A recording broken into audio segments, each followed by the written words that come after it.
Orient bell tiles studio से आप देख रहे हैं एबीपी न्यूज। नमस्कार, मैं हूं आपके साथ शीरीन और आप देख रहे हैं न्यूज एट 10। सबसे पहले आपको उन 4 खबरों के बारे में बता दें जिन्हें आगे आप इस बुलेटिन में विस्तार से देखने वाले हैं। स्कूल में अक्सर बच्चों के बीच झगड़ा हो जाता है, बात ज्यादा बिगड़ती है तो टीचर बीच बचाव करते हैं। लेकिन दिल्ली के एक स्कूल में 2 लड़कियों के बीच ऐसा झगड़ा हुआ कि मामला सीधा थाने तक पहुंच गया। दरअसल एक लड़की ने अपनी सहेलियों के साथ मिलकर दूसरी लड़की पर ब्लेड से हमला कर दिया, जिसके बाद घायल छात्रा को 50 से ज्यादा टांके लगाने पड़े। हैदराबाद से एक ऐसी खबर सामने आई है जो उन लोगों को सावधान करने वाली है जो बिना किसी जांच पड़ताल के किसी को भी नौकरी पर रख लेते हैं। एक महिला से यही गलती हो गई और 2 नौकरों ने मिलकर महिला को बेरहमी से पीटा, सिर पर कुकर से वार किया, गले में कैंची घुसा दी और घर का सामान लेकर फरार हो गए। अब पुलिस दोनों नौकरों की तलाश कर रही है। हरियाणा से एक अनोखी खबर सामने आई। कुछ दिन पहले एक गांव में हत्याकांड हुआ था। इस हत्याकांड में इंस्पेक्टर को गवाही देने के लिए जिला अदालत पहुंचना था, लेकिन इंस्पेक्टर आधे घंटे की देरी से पहुंचे, जिसके बाद कोर्ट ने इंस्पेक्टर को ही सजा सुना दी। सजा ऐसी थी जिसे सुनकर आप भी हैरान रह जाएंगे। आगे बताएंगे आपको इसके बारे में और दिखाएंगे आपको नेपाल में 3 दिन पहले भड़की हिंसा की आसमानी तस्वीरें। जेनजी प्रदर्शनकारियों का डर अधिकारियों और नेताओं के दिमाग में ऐसा घर कर गया था कि वो जान बचाने के लिए अपनी ही जान को मुसीबत में लेकर चले गए। एक ऐसा वीडियो सामने आया जिसमें नेता और अधिकारी हेलीकॉप्टर से लटकी हुई रस्सी को पकड़कर हवा में लटके हुए नजर आ रहे हैं। तस्वीरें आगे आपको दिखाएंगे, लेकिन सबसे पहले बात कर लेते हैं पंजाब के लुधियाना की, जहां बेकाबू कार ने सड़क पर ऐसा तांडव मचाया कि जिसने भी ये वीडियो देखा उसके रोंगटे खड़े हो गए। हालांकि गनीमत रही कि इस हादसे में किसी की जान नहीं गई। कार चलाने वालों को ये अच्छी तरह पता होता है कि मोड़ पर रफ्तार धीरे कर दी जाती है, लेकिन इस कार वाले ने ऐसा नहीं किया और हादसा हो गया। ना तो वक्त पर ब्रेक लगा और ना ही दिमाग ने काम किया। नतीजा ये हुआ कि इस अनियंत्रित कार ने एक साथ कई बाइक और स्कूटी को कुचल दिया। ये घटना लुधियाना के पुराने सब्जी मंडी इलाके की है। अच्छी बात तो ये रही कि हादसे के वक्त वहां पर कोई शख्स नहीं खड़ा था, वरना उसका क्या अंजाम होता इसका अंदाजा आसानी से लगाया जा सकता है। अब वीडियो को शुरुआत से देखिए। जिस वक्त ये कार मोड़ पर पहुंची तभी वहां साइकिल लेकर एक युवक पहुंच गया और माना जा रहा है कि इसी साइकिल वाले को बचाने के चक्कर में कार चला रहे शख्स ने नियंत्रण खो दिया और हादसा हो गया। हैदराबाद के याकुतपुरा इलाके में एक बच्ची सड़क पर खुले मैनहोल में गिर गई। हादसा तब हुआ जब बच्ची स्कूल जा रही थी। हालांकि अच्छी बात यह रही कि इस हादसे में उसे गंभीर चोट नहीं आई। स्कूल जाते वक्त ये लड़की जैसे ही आगे बढ़ी सड़क पर खुले मैनहोल में गिर गई। ये बच्ची अपनी मां और बहन के साथ स्कूल जा रही थी। बच्ची आगे आगे चल रही थी जबकि उसकी मां और बहन पीछे थी। छात्रा अपनी मां की तरफ देखते हुए आगे बढ़ रही थी, इसलिए उसे पता ही नहीं चला कि आगे मैनहोल खुला पड़ा है और वो उसमें समा गई। ये देख मां तुरंत वहां पहुंची और उसे मैनहोल के बाहर खींच लिया। इस दौरान 2 युवक भागे भागे वहां आए और मैनहोल में गिरे छात्रा के बैग को बाहर निकाला। घटना के बाद लोगों ने जिम्मेदार अधिकारियों पर नाराजगी जताई। पुल और पुलिया पर पानी के बहाव में मोटरसाइकिल और कार के बहने के तमाम वीडियो आने के बावजूद लोग उसी तरह की गलती करने से बाज नहीं आ रहे। ऐसी ही जानलेवा गलती का वीडियो उत्तराखंड के रामनगर से भी आया है।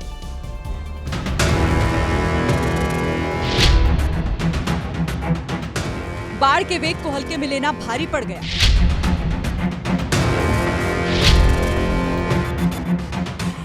सारा कॉन्फिडेंस धरा का धरा रह गया और बाइक के साथ साथ पीछे बैठा युवक भी नाले के अंदर पहुंच गया। बाढ़ के पानी में एक बाइक तो निकल गई, लेकिन ये दोनों बाइक सवार फंस गए। तस्वीरों में आप देखेंगे तेज वेग के कारण बाकी लोग उस पार ही बाढ़ के पानी के घटने का इंतजार कर रहे हैं, लेकिन इन दोनों को सब्र नहीं था। लेकिन नतीजा सामने है। हादसा नैनीताल में रामनगर के कोटाबाग इलाके का बताया जा रहा है, जहां गुरुड़ी नाला उफन रहा था। उसी में एक बाइक सवार बाइक समेत गिर गया। गनीमत रही कि नाला गहरा नहीं था और युवक मशक्कत के बाद बाहर निकाल लिया गया। इधर हरियाणा के यमुनानगर में एक युवती ने हथनी कुंड बैराज से कूदकर आत्महत्या कर ली। फिलहाल सुसाइड के कारणों का तो खुलासा नहीं हो पाया है। लेकिन अचानक हुई इस आत्महत्या से आसपास के इलाकों में हड़कंप जरूर मच गया। सीसीटीवी में दिखाई दिया कि हरा कुर्ता पहनी ये युवती काफी देर तक यूं ही बैराज पर खड़ी रही। अचानक हुए हादसे के बाद कुछ लोग उसे बचाने के लिए यमुना में कूदे, कुछ लोगों ने रस्सी भी फेंकी, लेकिन बहाव इतना तेज था कि कुछ देर बाद उसका पता नहीं चल पाया। 19 साल की इस युवती की पहचान शिवानी के रूप में हुई है, जो सहारनपुर के गांव रतनपुरा की रहने वाली थी। युवती ने सुसाइड क्यों किया इसका पता नहीं चल पाया है, लेकिन उससे भी ज्यादा हैरानी वाली बात यह है कि जब शिवानी सुसाइड कर रही थी वहां उस वक्त सैकड़ों की संख्या में लोग मौजूद थे, लेकिन किसी ने उससे ऐसा करने से नहीं रोका। बहरहाल शव की तलाश अभी भी जारी है। परिजनों को घटना की जानकारी दे दी गई है। इधर कर्नाटक से एक अजीब घटना सामने आई है। दरअसल एक गांव के लोग जंगली जानवरों से डरे हुए हैं और इसके चलते उन्होंने ऐसा काम किया जो पूरे प्रदेश में इसकी चर्चा होने लगी। वीडियो में दिखाई दे रहा है कि जिस पिंजरे में बाघ को कैद किया जाता है वहाँ कुछ लोग कैद हैं। ये सभी लोग वन विभाग के कर्मचारी हैं और इन्हें पिंजरे में कैद किया है गांव के लोगों ने। ये घटना गुंडलूपेट की है। दरअसल गांव के लोग जंगली जानवरों के हमलों की शिकायत लेकर पहुंचे थे। गांव वालों का गुस्सा इस कदर बढ़ गया कि उन्होंने बाघ पकड़ने वाले पिंजरे में वन कर्मचारियों को ही कैद कर दिया। गाँव वालों का कहना है कि जंगली जानवर उनके मवेशियों को शिकार बना रहे हैं। कई बार इंसानों पर भी हमला हुआ है, लेकिन वन विभाग कोई कार्यवाही नहीं करता है। देश की राजधानी दिल्ली से हैरान करने वाली वारदात सामने आई। दरअसल स्कूल में 2 छात्राओं के बीच झगड़ा हो गया और उसके बाद एक छात्रा ने अपनी सहेलियों के साथ मिलकर दूसरी छात्रा पर जानलेवा हमला कर दिया। सीसीटीवी फुटेज में दिखाई दिया कि स्कूल की छुट्टी होने के बाद छात्राएं घर जा रही थीं। तभी सड़क पर सनसनी फैल गई। जिस छात्रा पर हमला किया गया वो 12वीं में पढ़ती है और जिस छात्रा पर सहेलियों के साथ मिलकर हमले का आरोप है वो भी 12वीं की स्टूडेंट है।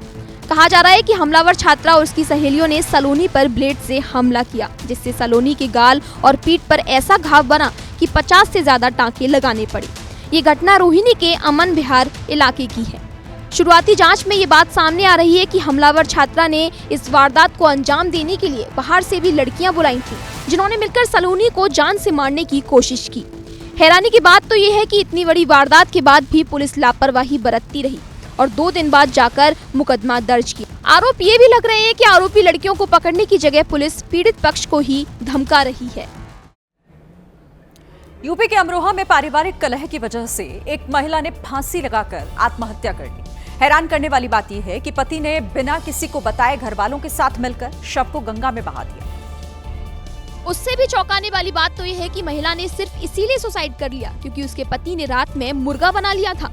दरअसल 20 अगस्त की रात निगम घर में मुर्गा लेकर आया, जिसका पत्नी रीना ने विरोध किया। इसी बात को लेकर पति पत्नी में बहस होने लगी, लेकिन जैसे ही निगम ने मुर्गा बनाया उधर पत्नी रीना फांसी के फंदे पर झूल गई। हैरान करने वाली बात तो यह है कि मामला छिपाने के लिए निगम ने परिजनों के साथ रीना का शव रातों रात गंगा में बहा दिया ताकि किसी को शक न हो।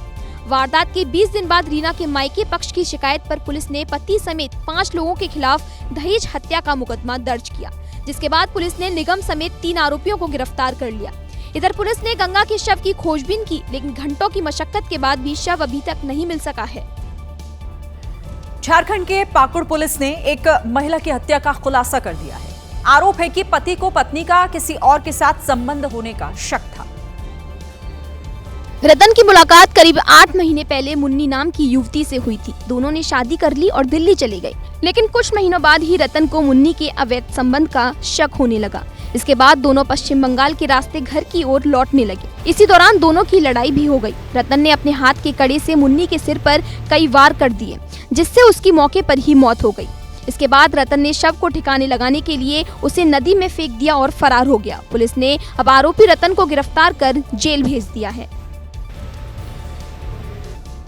यूपी के प्रतापगढ़ में एक समाज कल्याण अधिकारी ने अपने घर पर फांसी लगाकर खुदकुशी कर ली। बताया जा रहा था कि पति पत्नी के बीच फोन पर विवाद हुआ था। आशीष सिंह शनिवार को छुट्टी पर घर आए थे और गुरुवार को उन्हें आजमगढ़ में ड्यूटी ज्वाइन करनी थी। सुबह देर तक जब परिजन दरवाजा पीटते रहे तो अंदर से कोई आवाज आती न देख दरवाजा तोड़ दिया। पता चला कि आशीष ने फांसी लगा ली। परिजनों के मुताबिक पति पत्नी के बीच पिछले 6 महीने से विवाद चल रहा था, जिसकी वजह से पत्नी 6 महीने से मायके में रह रही थी। देर रात भी आशीष की पत्नी से बात हुई थी और दोनों में विवाद हो गया। बहरहाल पुलिस ने शव को पोस्टमार्टम के लिए भेज दिया है। घर में बेटी की खुदकुशी से परिजनों के बीच कोहराम मचा हुआ है। कहते हैं कानून के हाथ लंबे होते हैं, वो देर से ही सही लेकिन गुनहगार की गर्दन तक पहुंच ही जाते हैं। कुछ ऐसा ही हुआ उत्तराखंड के उधम सिंह नगर में, जहां पुलिस को जानकारी मिली कि काशीपुर के कुंडा में सड़क हादसे में एक शख्स बुरी तरह घायल हो गया, जिसके बाद उसकी मौत हो गई। मौका वारदात पर जब पुलिस पहुंची तो उन्हें छर्रे के टुकड़े मिले, जिससे ये साफ हो गया कि ये सिर्फ एक हादसा नहीं बल्कि सोची समझी हत्या है। पुलिस केस की तह तक पहुंची तो पता चला कि आरोपी सोनू वर्मा का मृतक सचिन चौहान की पत्नी के साथ प्रेम प्रसंग चल रहा था। इसी कारण सचिन और पत्नी के बीच अक्सर विवाद होता था। इसके बाद सोनू ने अपने जीजा जसप्रीत के साथ मिलकर हत्या की साजिश रच डाली, जो खुद भी एक कुख्यात अपराधी था। इसके बाद दोनों ने मोटरसाइकिल गिरवी रखने के बहाने सचिन को पुल पर बुलाया और गोली मार दी। फिलहाल दोनों जीजा साले अब सलाखों के पीछे हैं। हरियाणा के कैथल में जिला न्यायालय ने एक अनोखा फैसला सुना दिया। दरअसल जिला न्यायालय ने हत्या के केस में गवाह एक इंस्पेक्टर को ही लॉकअप में बंद करने का आदेश सुना दिया। लॉकअप में जो शख्स बंद है वो कैथल जिले में इंस्पेक्टर के पद पर तैनात है और नाम है राजेश। दरअसल इंस्पेक्टर राजेश अतिरिक्त सेशन जज मोहित अग्रवाल की कोर्ट में हत्या के केस में जांच अधिकारी के रूप में गवाही देने आए थे, लेकिन गलती ये हो गई कि वो आधा घंटा लेट हो गए, जिसके चलते अदालत ने उन्हें पहले फटकार लगाई और फिर आधे घंटे के लिए लॉकअप में बंद करने का आदेश सुना दिया। इतना ही नहीं, कोर्ट ने इंस्पेक्टर की सैलरी अटैच करने की भी सजा सुना दी। आदेश में लिखा गया कि इंस्पेक्टर राजेश बार बार कोर्ट की अवमानना कर रहे थे, इसके चलते इन्हें आधे घंटे तक लॉकअप में बंद रखा जाए। हालांकि आधे घंटे के बाद इंस्पेक्टर ने कोर्ट में गवाही दी, जिसके बाद उन्हें छोड़ दिया गया। राजस्थान के हनुमानगढ़ पुलिस ने प्रतिबंधित प्रेशर हॉर्न और पटाखे वाले साइलेंसर लगाने वालों को कड़ा संदेश देते हुए बड़ी कार्रवाई की है और ऐसा दोबारा ना करने की चेतावनी भी दी। ये उसी कड़े संदेश की तस्वीरें हैं जिस पर बुलडोजर चला दिया गया। पिछले 2 महीनों में करीब 125 बुलेट पर कार्रवाई कर ये प्रेशर हॉर्न और आवाज वाले साइलेंसर इकट्ठा किए गए थे, जिन्हें अब बुलडोजर चलाकर जमींदोज कर दिया गया। और इसी कड़ी में हमने यहाँ करीब 1.5 महीने से 125 बुलेट जो सीज किए गए थे और उनके साइलेंसर उतरवाए गए निर्देशानुसार। पुलिस का साफ तौर पर कहना है कि अगर दोबारा फिर ऐसा हुआ तो कार्रवाई पहले से ज्यादा सख्त होगी। दिल्ली में स्पाइस जेट की फ्लाइट में तकनीकी खराबी आ गई, जिसके बाद फ्लाइट काफी देर तक उड़ान नहीं भर पाई और यात्री अंदर ही परेशान होते रहे। परेशानी की वजह बड़ी थी क्योंकि फ्लाइट में खराबी के बाद एसी भी काम करना बंद हो गया। यात्रियों को घुटन होने लगी, यात्री कागज से हवा करते दिखे। दिल्ली से स्पाइस जेट की ये फ्लाइट काठमांडू के लिए उड़ान भरने वाली थी, लेकिन टेक ऑफ से पहले कुछ मिनट पहले विमान में खराबी आ गई। काफी देर एसी न चलने के बाद यात्री फ्लाइट से उतर गए। कुछ लोगों ने सांस लेने में दिक्कत की शिकायत भी की। ओडिशा के ब्रह्मपुर में एमकेसीजी मेडिकल कॉलेज के डॉक्टर्स ने कमाल कर दिया। उन्होंने 80 साल के एक बुजुर्ग की भोजन नली में आई परेशानी का इलाज किया और उनकी जान बचाई। 80 साल के कामराजू नायक की भोजन नली में दांत साफ करते वक्त दातून फंस गई थी। काफी कोशिशों के बावजूद दातून बाहर नहीं निकली। उन्हें असहनीय दर्द और खाने में दिक्कत होने लगी। परिवार बुजुर्ग को ओडिशा के ब्रह्मपुर के एमकेसीजे मेडिकल कॉलेज लेकर पहुंचा, जहां के डॉक्टर्स ने बुजुर्ग की भोजन नली से 9 इंच लंबा दातून निकाला। डॉक्टर्स ने ईसोफेगोस्कोपी नाम की तकनीक का इस्तेमाल किया। इस प्रक्रिया में गले के अंदर ट्यूब डाली जाती है, जिससे अंदर की चीजों को देखा और निकाला जा सकता है।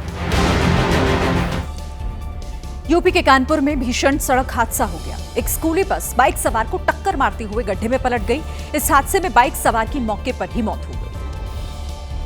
हादसे के बाद अफरा तफरी मच गई क्योंकि बस पानी में पलटी हुई थी और उसमें स्कूल के बच्चे सवार थे। हादसे के बाद आसपास के लोग भागे भागे मौके पर पहुंचे। कुछ लोग बस के अंदर गए और शीशा तोड़कर अंदर फंसे बच्चों को बाहर निकाला। इस हादसे में कई बच्चों को चोटें आई, जिन्हें अस्पताल ले जाया गया। कुछ देर बाद पुलिस मौके पर पहुंची और शव को पोस्टमार्टम के लिए भिजवा दिया, साथ ही छानबीन में जुट गई। यूपी की राजधानी लखनऊ में दर्दनाक सड़क हादसा हो गया। काकोरी इलाके में रोडवेज की बस चलते चलते अनियंत्रित हो गई और हाईवे के किनारे पलट गई। इस हादसे में 3 यात्रियों की मौत हो गई। हादसा कितना खतरनाक था इसका अंदाजा इसी बात से लगाया जा सकता है कि बस पलटी खाने के बाद वापस सीधी हो गई। इस हादसे के चलते बस में जितने भी यात्री थे लगभग सभी घायल हुए, जिन्हें अस्पताल में एडमिट कराया गया। ये बस लखनऊ के कैसरबाग डिपो की थी जो हरदोई से लखनऊ लौट रही थी।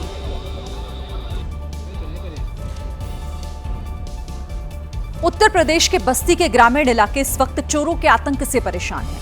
लगातार सामने आ रही चोरी की घटनाओं से ग्रामीण रात भर खुद पहरेदारी करने को मजबूर हो गए।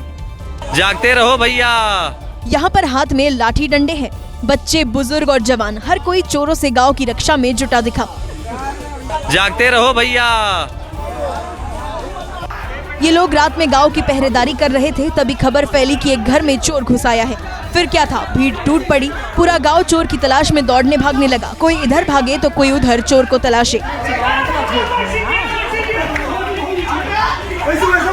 खैर, काफी देर तक चली इस अफरा तफरी में चोर की तलाश की आस पूरी नहीं हो सकी और घर में चोर होने की खबर अफवाही साबित हुई। जागते रहो भैया। बताया जा रहा है कि बस्ती में पिछले 1 महीने में चोरी की घटनाओं में कई गुना इजाफा हुआ है।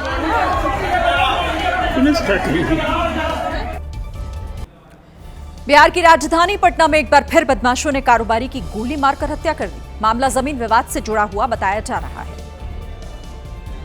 राघोपुर के रहने वाले नेता और जमीन कारोबारी राजकुमार उर्फ आला राय आरजेडी से जुड़े हुए थे और इस बार राघोपुर से ही निर्दलीय विधानसभा चुनाव लड़ने की तैयारी कर रहे थे। कल देर रात 2 बदमाश उनके घर पर पहुंचे और ताबड़तोड़ फायरिंग कर भाग निकले, जिसका एक सीसीटीवी फुटेज भी वायरल हो रहा है।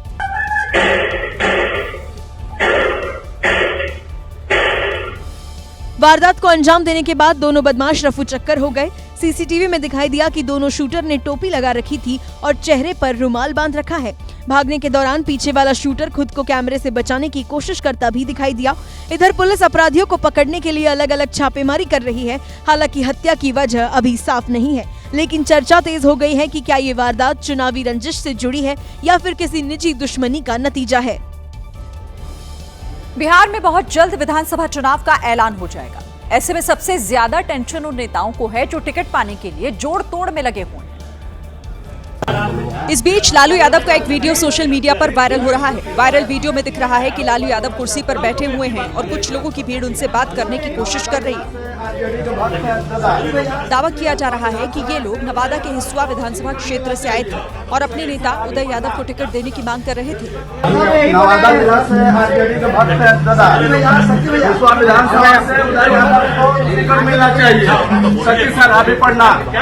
इसी बीच किसी शख्स ने ये वीडियो बनाया जो सोशल मीडिया पर वायरल हो गया। प्रधानमंत्री अपने संसदीय क्षेत्र वाराणसी पहुंचे, जहां उन्होंने मॉरिशस के प्रधानमंत्री से मुलाकात की। दोनों नेताओं की मौजूदगी में भारत मॉरिशस के बीच कई MOU साइन हुए। पीएम मोदी जब वाराणसी पहुंचे तो सीएम योगी और राज्यपाल आनंदीबेन पटेल ने उनका स्वागत किया। इसके बाद पीएम मोदी रोड शो करते हुए होटल पहुंचे, जहां जगह जगह वाराणसी की जनता और बीजेपी कार्यकर्ताओं ने पुष्प वर्षा करते हुए उनका स्वागत किया।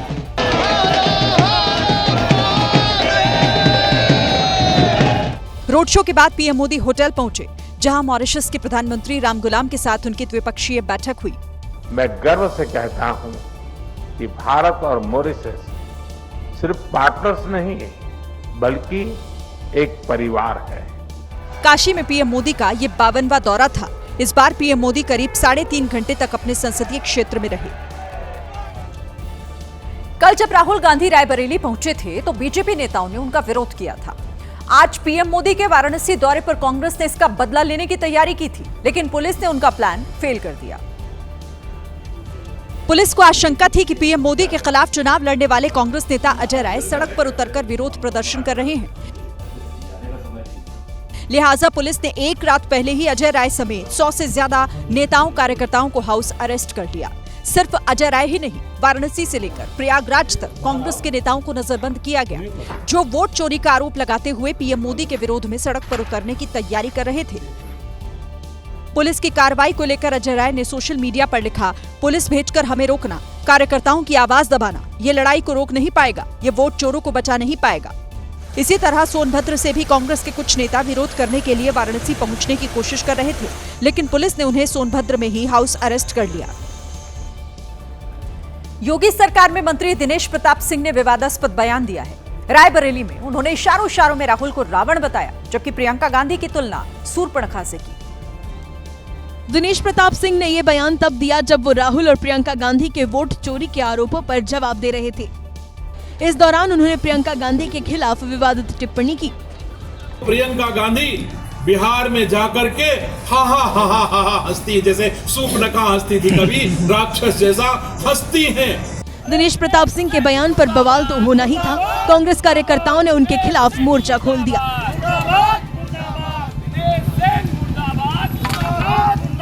रायबरेली में कांग्रेस के कुछ कार्यकर्ता सड़कों पर उतरे और दिनेश सिंह का पुतला फूंक कर अपना विरोध जताया।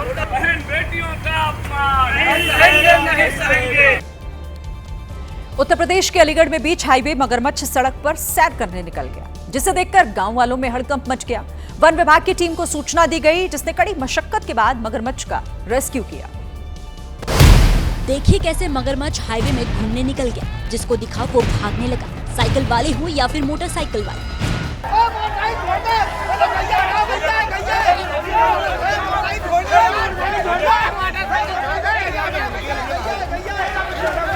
लोग चिल्लाते रहे, लेकिन मगरमच्छ अपनी धुन में आगे बढ़ता रहा। जैसे जैसे मगरमच्छ आगे बढ़ा, लोगों को आगे बैठी गाय दिखाई दी। लोगों की चिंता बढ़ने लगी कि कहीं गाय मगरमच्छ का निवाला न बन जाए।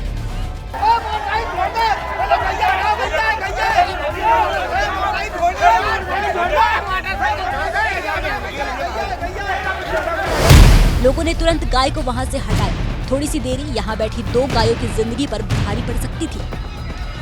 लोग की सूचना पर वन विभाग की टीम पहुंची और इस खतरनाक मगरमच्छ का रेस्क्यू कर उसको सुरक्षित स्थान पर छोड़ दिया। बात नेपाल की, जहां अगर इस समय कोई सबसे ज्यादा असुरक्षित है तो वो है वहां के राजनेता और अधिकारी, क्योंकि गुस्साए जेनजी कब किस पर हमला कर दें ये कोई नहीं जानता। यही वजह है कि नेपाल की सेना नेताओं और अधिकारियों का रेस्क्यू ऑपरेशन कर रही है। लेकिन इस बीच एक हैरान करने वाला वीडियो सामने आया। इस वीडियो में एक हेलीकॉप्टर के सहारे कुछ लोगों को लटके हुए देखा जा सकता है, जिन्हें प्रदर्शनकारियों से दूर किसी सुरक्षित जगह पर ले जाया गया है। ये लोग एक बिल्डिंग में जान छिपाकर बैठे थे और जब सेना का हेलीकॉप्टर यहाँ पहुंचा तो रस्सी के सहारे ही लटक गए। इन्होंने ये भी नहीं सोचा कि अगर रस्सी से हाथ छूटेगा तो इनका क्या अंजाम होगा। ये सभी लोग हवा में इसी तरह झूलते रहे और नीचे गुस्साई भीड़ शोर मचाती रही। दावा किया जा रहा है कि ये लोग अधिकारी थे जिन्हें भीड़ तलाश रही थी और जब जान बचाने का रास्ता नजर आया तो इन्होंने जान की परवाह नहीं की, क्योंकि इन्हें पता था कि हेलीकॉप्टर से लटककर अगर निकल गए तो जान बच जाएगी और अगर यहीं फंसे रहेंगे तो मौत तय है। रेस्क्यू वाले हेलीकॉप्टर से जो रस्सी लटकाई गई उसमें 6 लोग दिखाई दिए और इन सभी ने इसी तरह जान जोखिम में डालकर अपनी जान बचा ली। हालांकि वैसे तो नेपाल में हेलीकॉप्टर के जरिए जिन नेताओं और अधिकारियों को भीड़ से बचाकर निकाला जा रहा है उनके लिए बास्केट का इंतजाम किया जा रहा है। एक ऐसा ही वीडियो सामने आया है जिसमें बास्केट में बैठाकर कुछ अधिकारियों का रेस्क्यू किया गया, लेकिन जब भीड़ ने इन्हें आसमान में देखा तो वहाँ भी पत्थरबाजी शुरू कर दी, लेकिन सेना ने किसी तरह इन्हें बचा लिया और सुरक्षित इलाकों में ले गई। कहा जा रहा है कि इन लोगों को भी बास्केट के जरिए निकालना था, लेकिन बास्केट न होने के चलते ये लोग रस्सी के सहारे ही निकल जाने के लिए तैयार हो गए।